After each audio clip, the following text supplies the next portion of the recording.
having some technical difficulties. The wind is whipping here really, really bad. We're not in New York, and we've got 40-mile-an-hour wind, so awesome.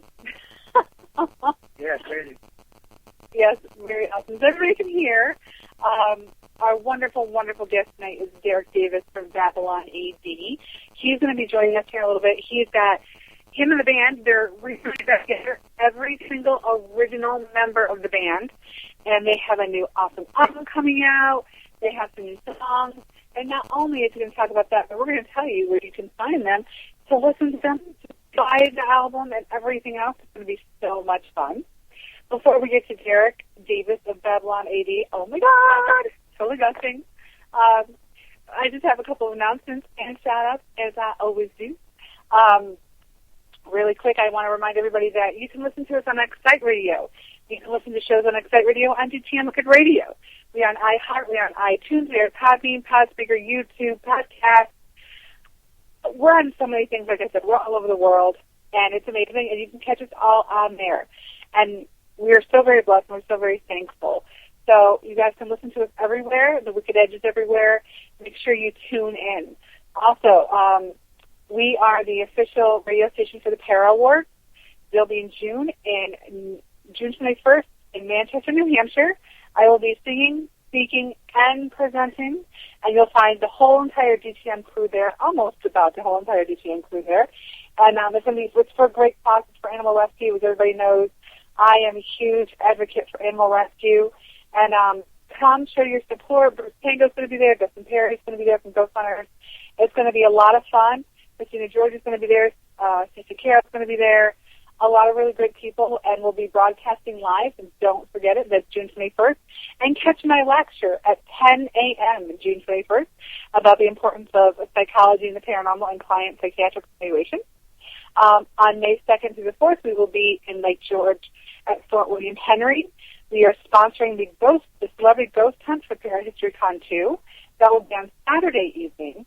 It's going to be amazing. Every single celebrity, they have Ben Hansen from Factor Faith. They have the Casted Bodies.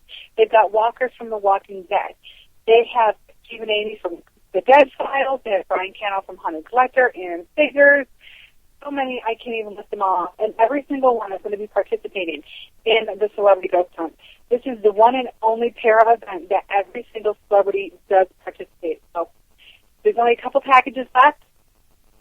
I'm off of the Glory Hunt Hounds website, www.gloryhunthounds.com. And don't forget to put your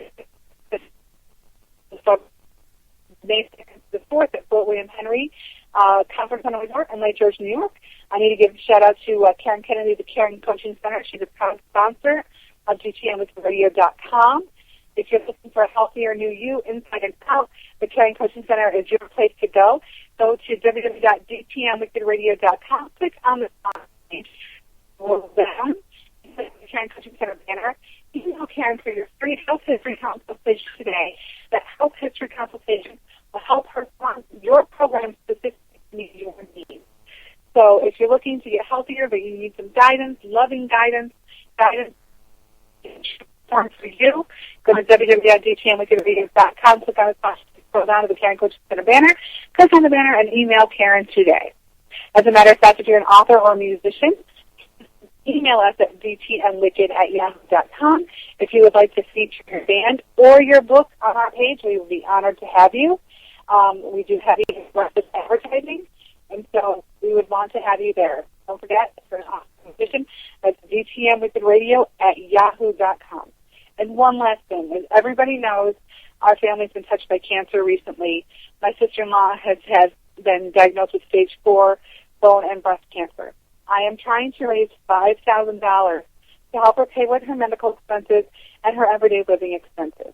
If we can reach the goal of $5,000 by June 30th, in July, on the last day of my sister-in-law Melody's chemo, I'm going to shave my head completely bald and give my hair to Locks of Love. If anybody out there can spare 50 cents, $1, $5 to help me reach my goal and to help Melody with her expenses, please email me at dtmwickedradio.com. Put in the subject line, cancer donation, and we would be happy to have it.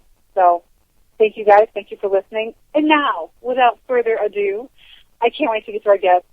he and his band are amazing. They are an icon in the music and rock industry. They've been around for so long and have inspired so many people. I'm so blessed and so honored to have on Derek Davis of Babylon AD. Hi, Derek. Wow, what an introduction. Thanks. That's cool. How you doing? Good. How are you? I'm fine, man. I'm fine. I'm really good. That's Glad to be on the show. Oh, we are honored to have you, and it was an honest introduction. And yeah. We're just so excited, and yay!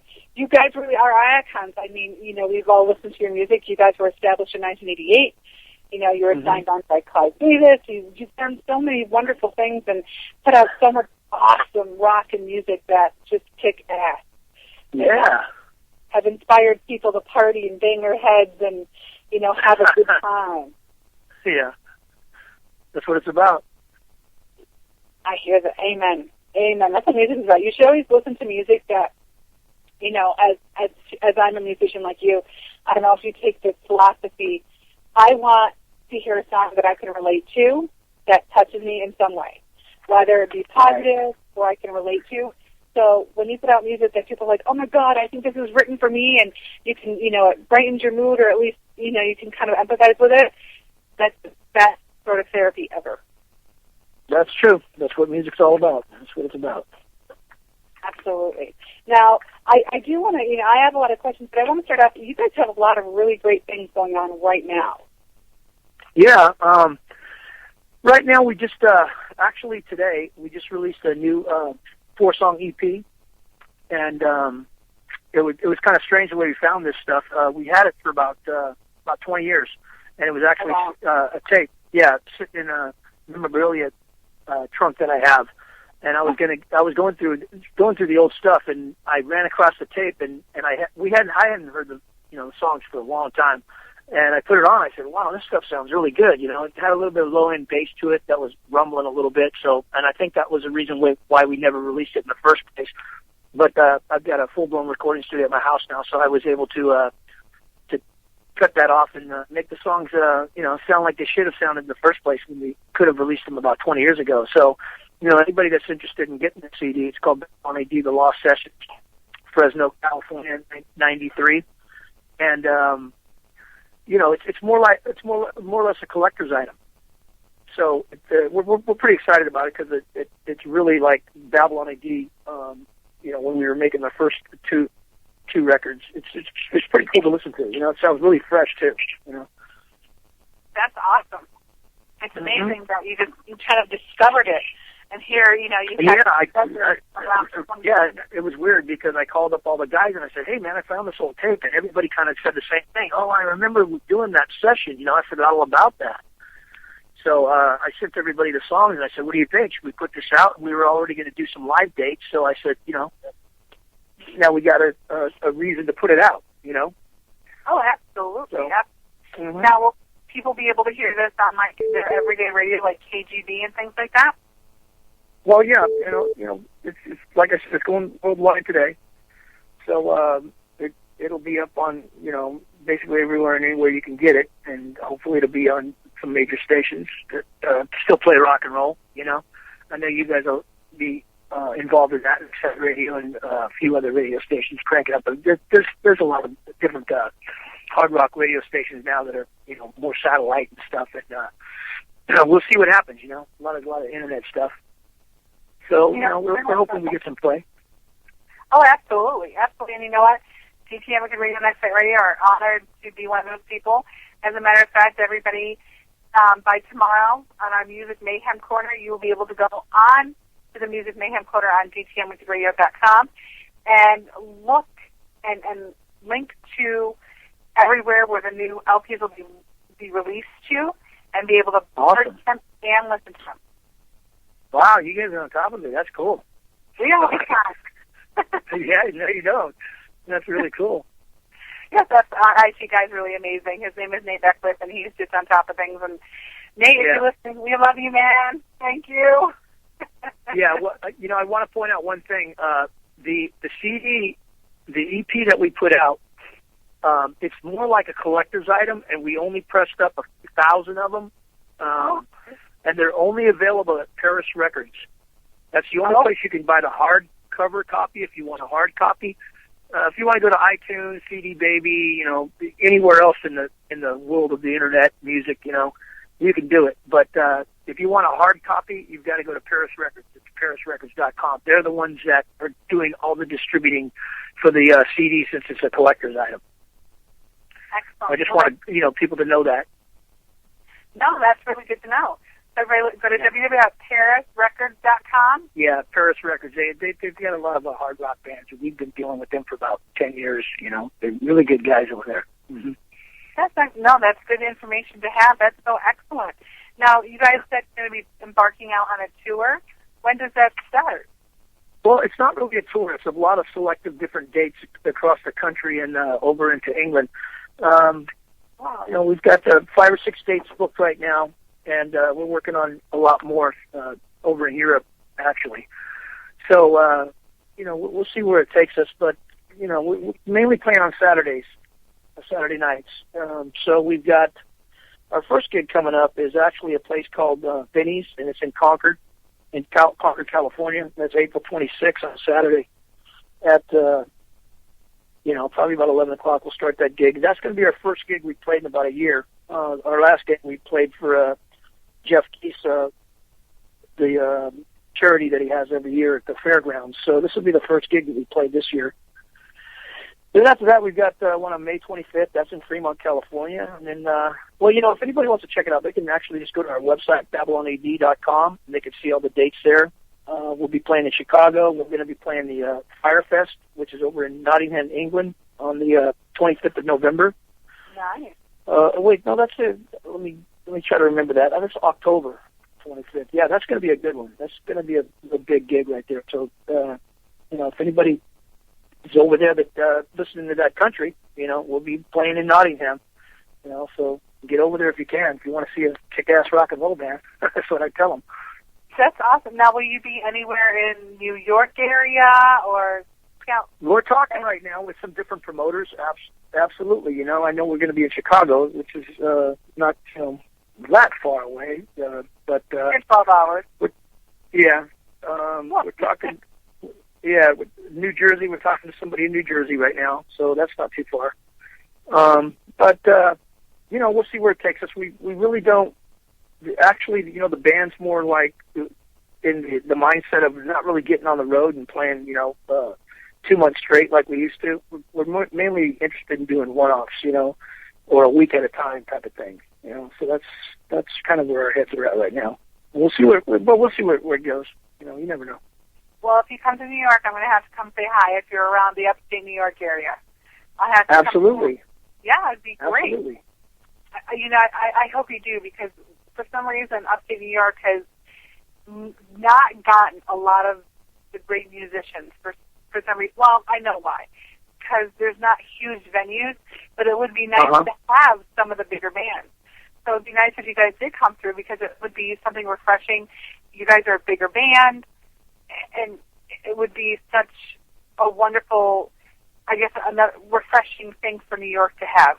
Because you never know. I mean, we don't know. Like I said, we're talking to different promoters right now, and we'll see where this CD takes us, and we'll see where the next shows take us. Absolutely. And, now, are you working on any other music other than? Yes. The band's working on some new material right now. We're in the writing stage and everything. So that if that materializes, that full-length album won't come out probably till late next year. I would think. We're talking to some different producers and stuff like that. And then I'm always writing my own material and stuff. I put out Revolt last year. That's my own solo record. And then I've got another band called Moonshine that just got released. That's a Southern blues rock band. It's really cool. We're all over Facebook, and if anybody wants to check us out, it's a really good band. But I'm always writing, and the band's always writing, and we're always creating, coming up with stuff. And all three of us have recording studios. Ron's got one, their guitar player.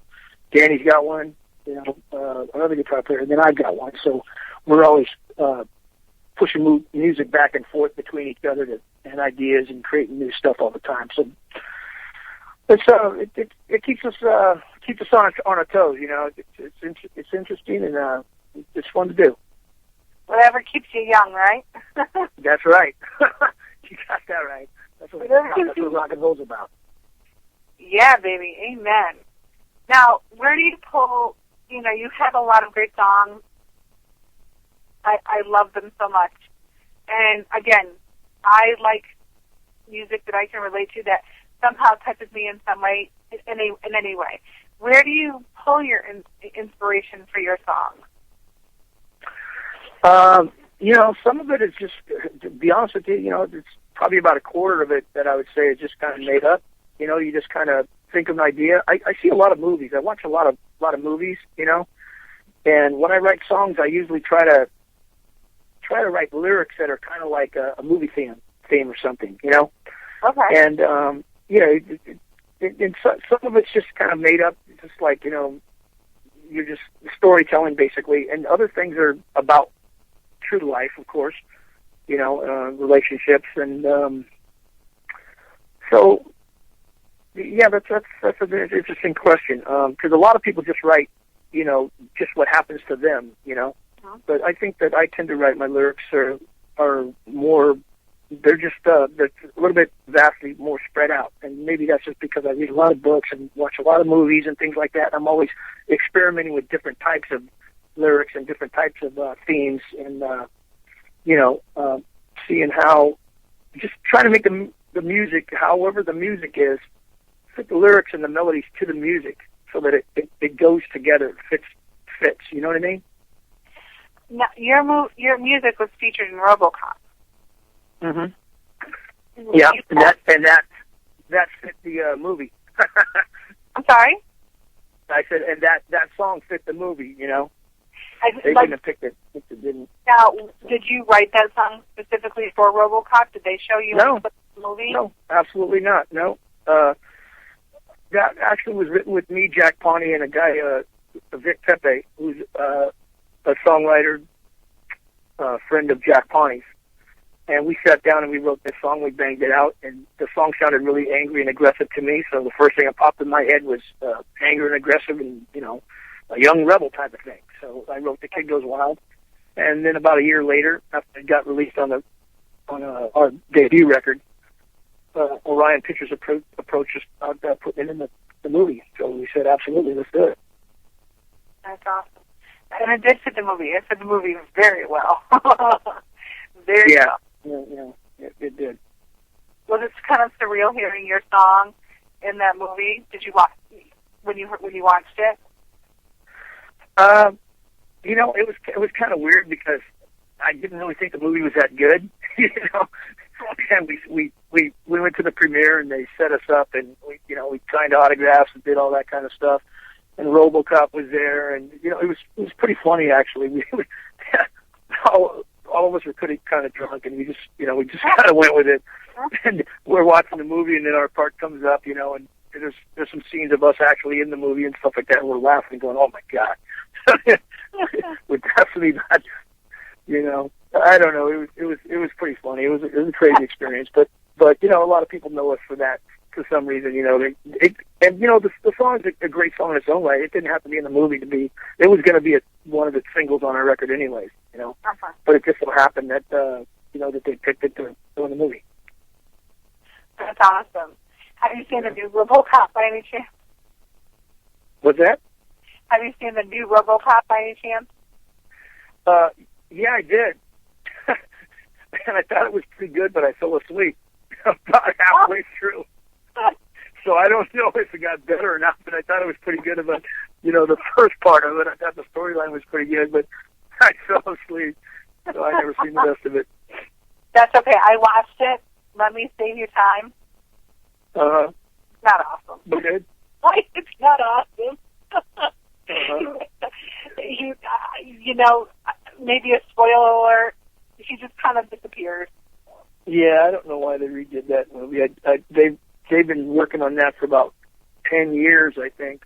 My manager's in the music business, and they've been working on the thing for so long and they approached us actually a long time ago about about 10 years ago, you know, to do another song, and we just said, no, that's cool. But, you know, who knows? Hindsight's 20/20. They didn't really have any movie stars set up by then and everything like that. Heck, now I probably would have done it, but 10 years ago, it was like, nah, that's okay. We didn't want to be known just for just to be, you know, just be known as like we're the RoboCop band. You know what I mean? Right, like a one note. Yeah, it'd be like, yeah, you know, that Double AD band, they're in all the RoboCop movies. It's like, what's the point of that? You know? Exactly. Like, oh, there's, you know, the RoboCop band, yay! Yeah, right. Yeah, so we didn't want to be known as that. No, you want to movie's good enough. Yeah. Oh, absolutely. Now, you say you can kind of draw your inspiration from writing from other movies. Like, do you kind of, are you drawn more towards a certain genre of movie where you feel more inspired? No, I see everything. I go to movies all the time. I mean, everybody that knows me says that I should be a movie critic, you know. And every once in a while on Facebook, I'll put out a rant about some movie or something like why not to see it or something. But, you know, I like everything, to be honest with you. And, you know, the reason I like movies is because it's like reading a quick book, you know, and you get to see the creativity, and I really go for the script writing and stuff and see what that's about, you know. A lot of times I just really, the visuals are there, but I like, you know, seeing how the actors play their part and see what they do with the scripts, you know. So you're kind of analyzing the movie while you're watching it, where some people... That's what I'm always doing. Yeah. So I'm not really... I'm there to be entertained, but at the same time, I'm kind of analyzing the movie sometimes. And you know, sometimes, you know, they're sad movies, you get kind of emotional, though, you know, every once in a while. So, but I like movies because they take you on a journey, you know. If they're a good drama, you know, or a sad movie or something really funny, they just take you on a journey, you know, like a good song should. Absolutely, 100%. Well, yeah, exactly. You know, they take you on a journey of somebody else's life, and either you can relate to it or not, and sometimes they inspire you. You know, and sometimes they inspire you not to go in abandoned buildings. That's true. That's too funny. I completely get what you're saying, and you know, I just think it's kind of funny. You know, you say, you know, you're entertained, but you kind of break it down, and you're very critical of it, and it's so funny. Like, you know, a lot of people go for movies and they take the movie for what it is at face value, but there's people like you who are like, wow, this could have been done better, and this wasn't so realistic, and the writing, yeah. Yeah.